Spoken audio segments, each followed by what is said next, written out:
Umar itu berkata, tunjukkan kepadaku di mana Muhammad. Nah, Fatimah binti Khattab dan suaminya Said bin Zaid ini itu menyembunyikan keislamannya dari Umar bin Khattab.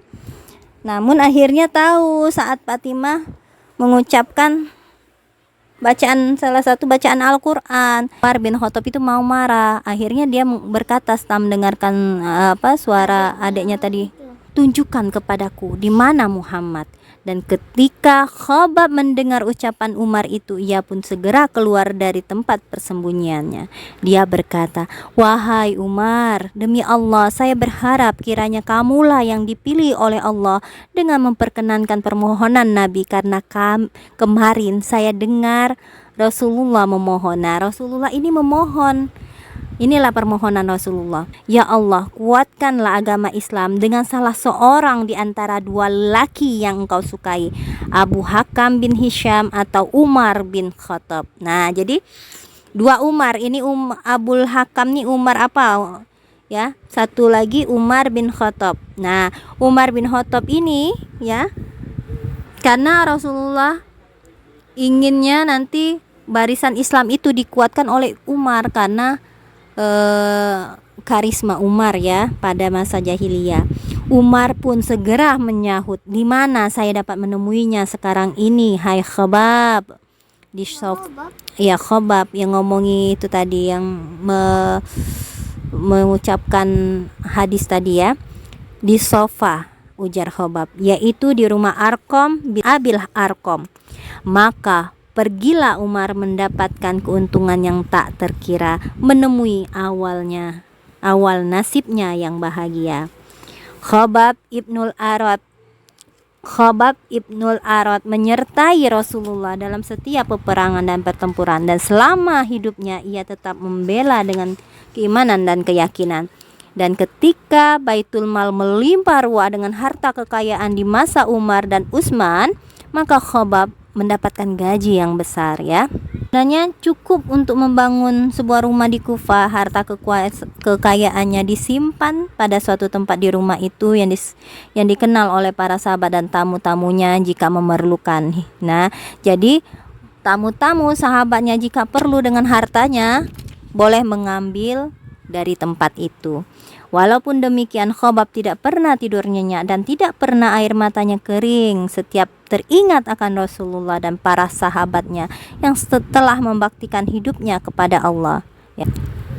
Dengarkanlah pembicaraannya dengan para pengunjung yang datang menjenguk Rasulullah. Nah, jadi ketika Khabbab itu sakit ya, para pengunjung, orang yang besuk itu berkata kepada Khabbab, senangkanlah hati Anda wahai Abu Abdillah, karena Anda akan menjumpai teman-teman sejawat Anda. Maka Khabbab menangis, sungguh aku tidak merasa kesal atau kecewa, tetapi Tuhan telah mengingatkanku pada para sahabat dan sanak saudara yang telah pergi mendahului kita dengan membawa semua amal bakti mereka sebelum mereka mendapatkan ganjaran di dunia sedikit pun juga. Sedangkan kita masih tetap hidup dan beroleh kekayaan dunia hingga tak ada tempat untuk menyimpannya lagi kecuali tanah.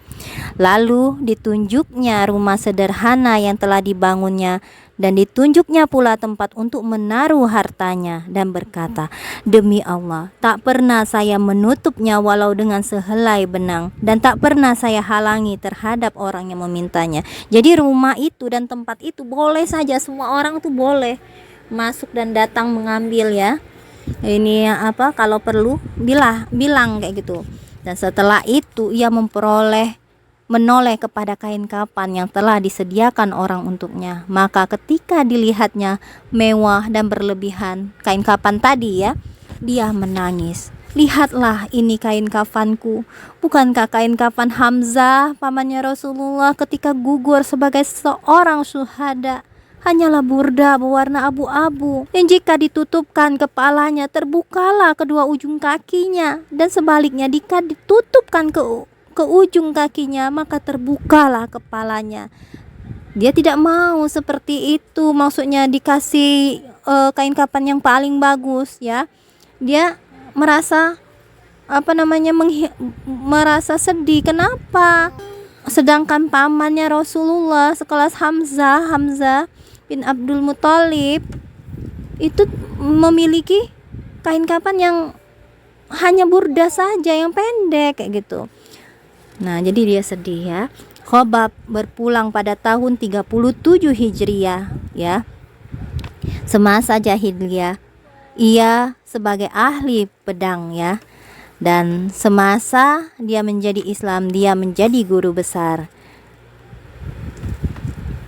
Laki-laki yang termasuk dalam jamaah yang diturunkan Al-Quran untuk membelanya, yang dilindungi sewaktu sebagian bangsa Quraisy menuntut agar Rasulullah menyediakan untuk menerima mereka pada suatu hari tertentu.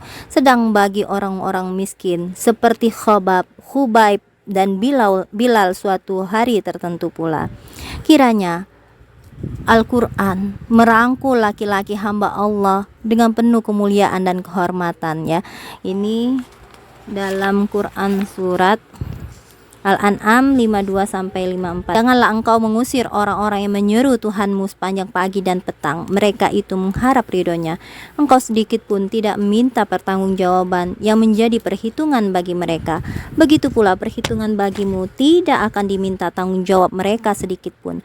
Apabila engkau mengusir mereka, pasti mereka termasuk orang yang zalim. Demikianlah kami uji sebagian mereka dengan sebagian yang lain, hingga mereka berkata, itukah orang-orang yang diberi karunia oleh Allah di antara kita?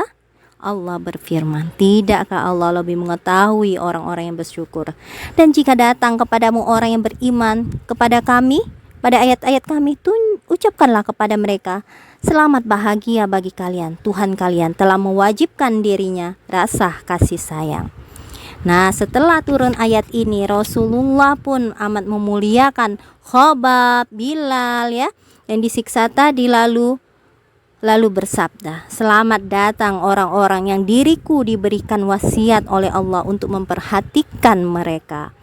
Nah, ini ya, Rasulullah itu sangat memperhatikan orang-orang yang disiksa, orang-orang yang tadinya budak tetapi dipenuhi dengan siksaan ketika mereka masuk Islam ya oleh orang-orang Quraisy, itu sangat diperhatikan oleh Rasulullah dan doa-doa diberikan untuk mereka. Ketika kembali dari perang Siffin, Imam Ali ya, Ali bin Abi Thalib ya, melihat makam yang masih basah dan segar. Dia berkata, makam siapa ini? Makam Khobab, ujar mereka. Ya, berarti masih baru di perang Siffin itu. Maka lama sekali ia merenungi dengan hati yang khusyuk dan duka. Lalu berkata, semoga Allah melimpahkan rahmat kepada Khobab yang dengan ikhlas menganut Islam dengan penuh semangat, mengikuti hijrah semata-mata karena taat. Seluruh hidupnya dibaktikan dalam perjuangan membasmi maksiat.